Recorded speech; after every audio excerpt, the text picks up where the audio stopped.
एक गांव में श्याम मछुआरा रहता था। वह बाजार में मछली बेचकर अपना घर चलाता। श्याम की पत्नी माला बहुत लालची और कंजूस औरत थी। एक दिन श्याम मछलियां बेचकर घर आता है। माला, ये लो आज की दिन भर की कमाई। बस इतने से ही रुपए? आज क्या मछलियां कम पकड़ी थी? नहीं माला, मछलियाँ तो खूब पकड़ी थी और अच्छे दाम मिल गए तो मैंने सारी बेच दी। और देखो, रोज के मुकाबले आज कितनी अच्छी कमाई हुई है। क्या इतने कम रुपयों को तुम इतनी अच्छी कमाई कहते हो? हे भगवान, तुम्हें कब अक्ल आएगी? लोग तुम्हारे सीधेपन का फायदा उठाते हैं। अगर तुम ज्यादा रुपए में मछलियां बेचते तो ज्यादा रुपए कमाते।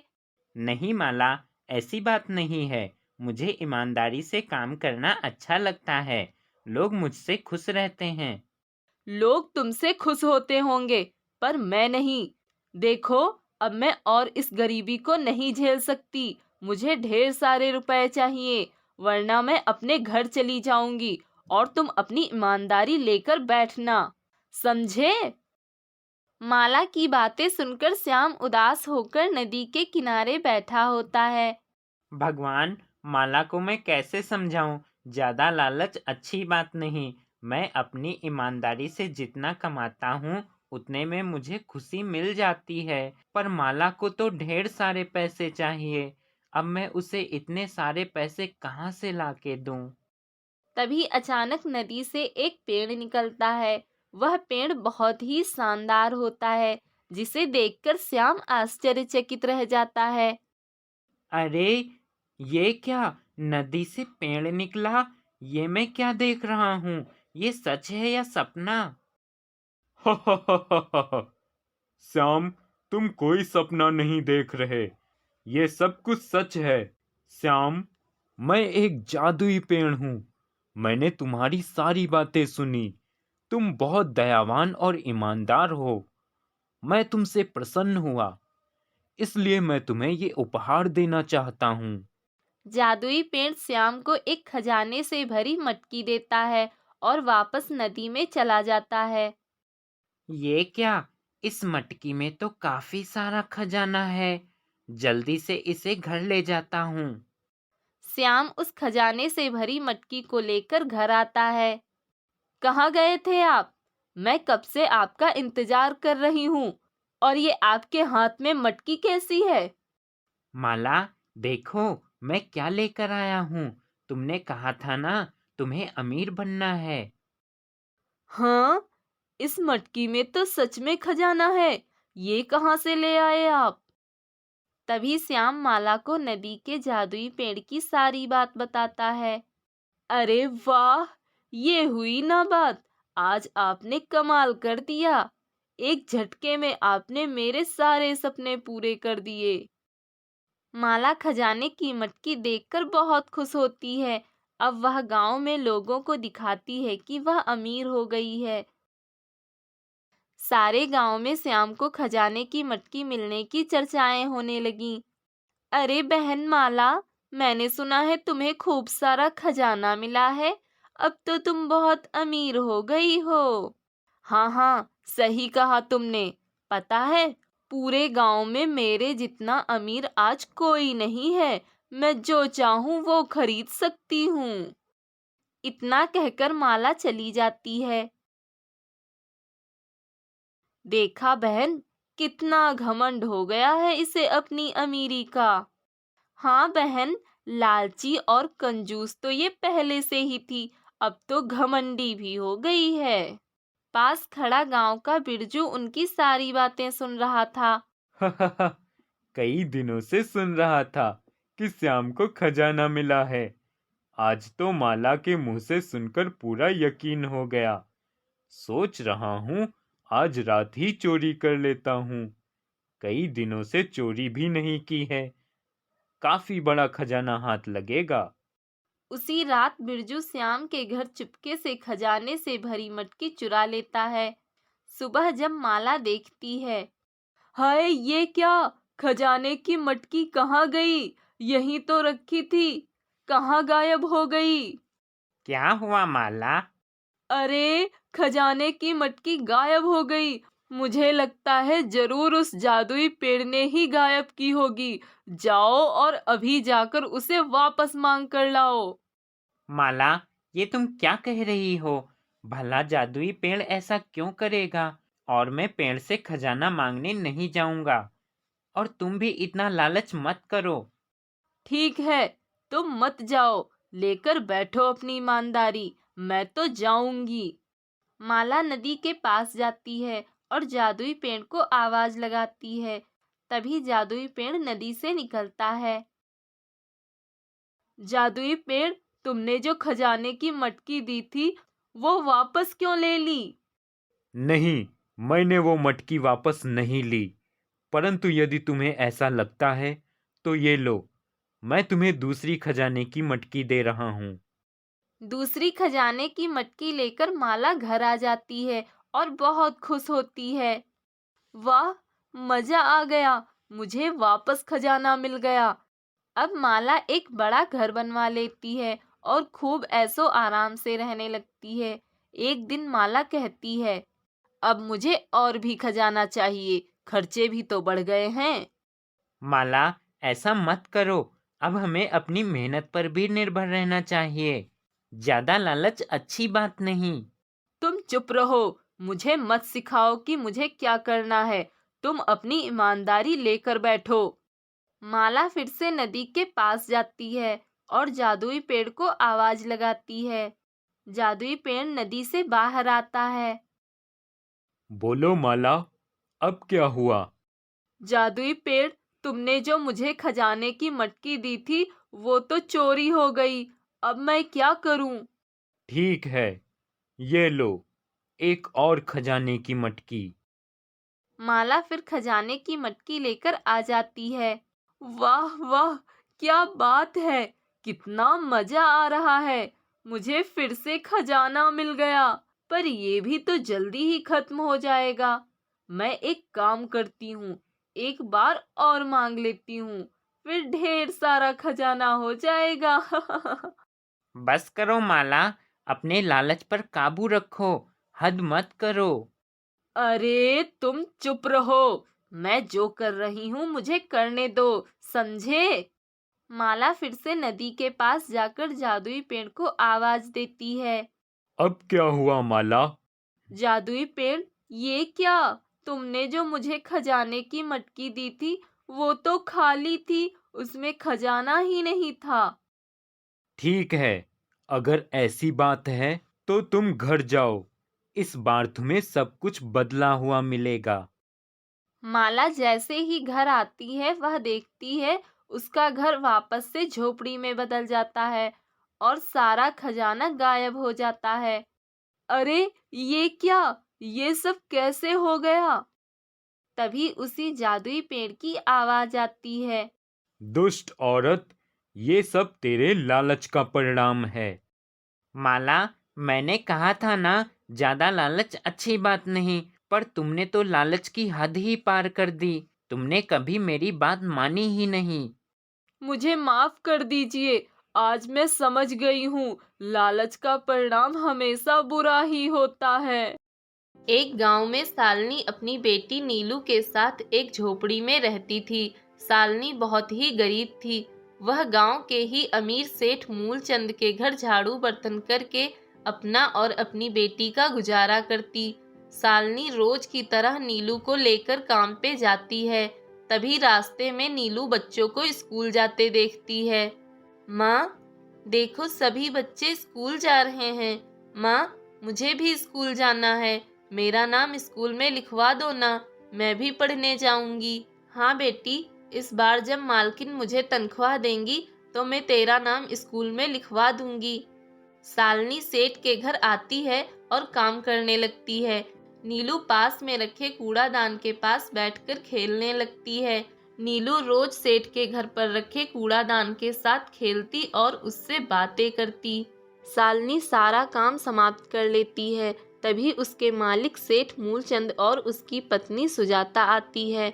मूलचंद स्वभाव में अच्छा होता है, परंतु उसकी पत्नी सुजाता बहुत चालाक और घमंडी होती है। तभी शालिनी सुजाता से कहती है, मालकिन आज का सारा काम समाप्त हो गया है। मालकिन, मैं ये पूछ रही थी कि इस महीने की तनख्वाह कब देंगी? अगर थोड़ा जल्दी दे देती तो मैं अपनी बेटी का स्कूल में दाखिला करवा देती। मेरी बेटी को पढ़ने की बहुत इच्छा है। ओह, तू अपनी बेटी को पढ़ाएगी? अरे, अगर तुम पढ़ने लिखने लगे तो हमारे घरों में झाड़ू बर्तन कौन करेगा भला? मालकिन, ऐसा क्यों कह रही हो आप? भगवान ना करे मेरी बेटी को भी मेरी तरह गरीबी की जिंदगी जीना पड़े। मैं अपनी बेटी को पढ़ाऊंगी ताकि वो एक अच्छी जिंदगी जी सके। हाँ हाँ, ठीक है, ये लो तुम्हारी तनख्वाह। शालिनी देखती है उसकी तनख्वाह कम है तो वह सुजाता से कहती है, मालकिन, ये क्या, पैसे तो बहुत कम हैं। हाँ, तूने जो छुट्टियाँ की हैं और कुछ दिन तो आधे दिन ही काम किया है, वो सारा हिसाब करके तेरे इतने ही रुपए बनते हैं। मालकिन, ऐसा मत कीजिए, मैं बीमार थी इसलिए मैं काम पे नहीं आ पाई। अगर आप मेरे पैसे काट लेंगी तो मैं घर का खर्च भी नहीं चला पाऊंगी, बेटी को कैसे पढ़ाऊंगी? अरे, तो मैं क्या करूं? ये तेरी समस्या है, तू जाने। जितना तू काम करेगी उतने ही पैसे तो दूंगी मैं तुझे। मालकिन की बातें सुनकर शालिनी उदास हो जाती है और नीलू को लेकर चली जाती है। तभी मूलचंद सुजाता से कहता है, सुजाता, ये तुम क्या करती हो? क्यों उस बेचारी को परेशान करती हो? वो हमारे यहाँ काम करती है, हमें उसकी थोड़ी परेशानी तो समझनी होगी। उसकी छोटी बच्ची है, इतनी कम पैसों में वह घर का खर्च कैसे चलाएगी? देखिए, आप इन सब में मत पड़िए, आपको नहीं पता। आप इन नौकरों को नहीं जानते हैं, ये ऐसे ही बहाने बनाते हैं। इनकी बातों में नहीं आना चाहिए, इनको ऐसे ही सबक सिखाना चाहिए। मूलचंद सुजाता की बात का कोई जवाब नहीं दे पाता। तभी सुजाता की नज़र पास में रखे उसी कूड़ादान पे पड़ती है। और हाँ सुनिए, ये कूड़ादान बहुत पुराना और गंदा हो चुका है, आज ही नया ले आइएगा, इसे उस नौकरानी को दे दूंगी। अगले दिन शालिनी काम समाप्त कर घर के लिए जाती है। तभी सुजाता उससे कहती है, अरे शालिनी, ये कूड़ादान तुम अपने साथ ले जाओ, तुम्हारे काम ही आ जाएगा। वैसे भी हम नया ले आए हैं। यह सुनकर नीलू खुश हो जाती है और पुराने कूड़ेदान को लेकर अपनी माँ के साथ घर आ जाती है और उसके साथ खेलने लगती है। तभी नीलू अपनी माँ से कहती है, माँ, आपने कहा था तनख्वाह मिलने पर आप मेरा स्कूल में दाखिला करवा देंगी, अब तो तनख्वाह मिल गई है। नीलू की बात सुनकर शालिनी दुखी होकर नीलू से कहती है, नीलू मेरी बेटी, मैं तेरे सवाल का क्या जवाब दूं? हमारी मालकिन ने जो पैसे दिए हैं उसमें तो 2 वक्त की रोटी हो जाए वही बहुत है। माँ, आप परेशान मत हो, अब मैं आपसे जिद नहीं करूँगी, मैं घर पर ही पढ़ लूँगी और मैं 2 वक्त की जगह 1 वक्त की रोटी खा लूँगी। नीलू की बातें सुनकर शालिनी बहुत दुखी होती है। तभी कूड़ादान दोनों की बातें सुन रहा होता है और अचानक से बोलता है, नीलू, शालिनी, तुम दोनों दुखी मत हो, अब मैं हूं ना तुम्हारे साथ। कूड़ादान को बोलते देख नीलू और उसकी माँ दोनों आश्चर्यचकित रह जाते हैं। कूड़ादान, तुम बोल सकते हो? हाँ नीलू, मैं बोल सकता हूँ क्योंकि मैं एक जादुई कूड़ादान हूँ। अच्छा हुआ तुम्हारी मालकिन ने मुझे निकाल दिया क्योंकि वो एक घमंडी और लालची औरत है, इसलिए मैंने वहाँ तुमसे कभी बात नहीं की। तुम दोनों बहुत अच्छे और दयालु हो, इसलिए अब तुम्हें परेशान होने की कोई ज़रूरत नहीं है। मैं तुम्हारी सारी परेशानियों को दूर कर दूंगा। जादुई कूड़ादान, पर तुम हमारी समस्याओं को कैसे दूर करोगे? अभी दिखाता हूँ। घर का कूड़ा लेकर आओ और मेरे अंदर डाल दो, फिर देखो मेरा कमाल। कूड़ादान के ऐसा कहते ही शालिनी घर का कूड़ा लाती है और कूड़ेदान में डाल देती है। कूड़ेदान में कूड़ा डालते ही कूड़ा सोने का बन जाता है। यह देख शालिनी आश्चर्यचकित रह जाती है। हा हा हा हा, देखा मेरा जादू, मैं कूड़े को सोना बना सकता हूँ। अब तुम्हें उस लालची और घमंडी औरत के घर काम करने नहीं जाना पड़ेगा और नीलू भी अब पढ़ सकेगी। एक गांव में राजू नाम का एक व्यक्ति रहता था जिसके सिर में बाल नहीं थे। अक्सर लोग उसके बालों को लेकर उसका मजाक बनाते थे। राजू तरह तरह के तेल खरीद के लाता और उसे अपने सिर में लगाता, लेकिन फिर भी उसके सिर में बाल नहीं उग रहे थे। एक दिन राजू बाजार से कुछ लेने जाता है। वहीं एक दुकानदार राजू का मजाक बनाता है। ए राजू, अरे बाजार में क्या कंघी लेने आए हो? आओ आओ, अपने बालों के लिए एक कंघी ले लो। आओ आओ, एक कंघी ले लो आकर। दुकानदार की बातें सुनकर राजू गुस्से में वहां से चला जाता है। चलते चलते राजू एक घने जंगल में पहुंच जाता है। वहीं एक पेड़ की छांव में बैठकर राजू खुद से बातें करने लगता है। हे भगवान, तुमने मेरे साथ ये नाइंसाफी क्यों की? सबको बाल दिए पर मुझे क्यों नहीं दिए? मैंने किसी का क्या बिगाड़ा था? जहाँ भी जाओ लोग मुझे गंजा टकला कहकर चिढ़ाते रहते हैं और मुझसे कंघी लेने को कहते हैं। अरे जब मेरे बाल ही नहीं हैं तो मैं कंघी लेकर क्या करूँगा भला? ऐसे जीने से तो अच्छा मर जाना ही बेहतर है। मरना किसी समस्या का हल नहीं है मित्र। अरे यह किसकी आवाज है? लगता है कोई है यहाँ पे जो मेरी बातें सुन रहा है। कौन है? कौन है यहाँ पे? मैं पेड़ हूँ मित्र, जिसकी छाँव में तुम बैठे हो। अरे पेड़, क्या तुम बोल सकते हो? अरे हाँ, तुम तो पेड़ हो, पर तुम तो इंसानों की तरह बोलते हो, ये कैसे? हाँ मित्र, मैं बोल सकता हूँ, क्योंकि मैं कोई साधारण पेड़ नहीं, मैं एक जादुई पेड़ हूँ और मैंने तुम्हारी सारी बातें सुन ली हैं और मैं तुम्हारी मदद करना चाहता हूँ। इसलिए मैं तुम्हें ये कंघी देना चाहता हूँ। ये लो, इसे रोज अपने बालों में लगाना, फिर सब ठीक हो जाएगा। राजू कंघी लेकर घर आ जाता है और वह उसे अपने सिर में जैसे ही लगाता है, उसके सिर में काले घने बाल आ जाते हैं। यह देख राजू बहुत खुश हो जाता है और चुपचाप सो जाता है। सुबह राजू देखता है कंघी के पास कुछ सोने के सिक्के रखे होते हैं। राजू खुशी से गदगद हो जाता है और कंघी को शुक्रिया कहता है। तुम्हारा बहुत बहुत धन्यवाद कंघी, तुम्हारी वजह से मेरे बाल आ गए। मैं बहुत खुश हूँ और मैं धनवान भी हो गया, सब तुम्हारी वजह से। और उस जादुई पेड़ का भी बहुत बहुत धन्यवाद। आज मैं जो कुछ भी हूँ उस जादुई पेड़ और इस कंघी की वजह से हूँ। अब वह जादुई कंघी रोज राजू को सोने के सिक्के देने लगी, जिससे कुछ ही दिनों में राजू बहुत धनवान हो जाता है। धीरे धीरे पूरे गांव में ये बात आग की तरह फैल जाती है। सुना है तुमने? वो गंजा राजू अब बहुत धनवान हो गया है और उसके सिर में अब काले घने बाल आ गए हैं। उसकी तो जिंदगी ही बदल गई।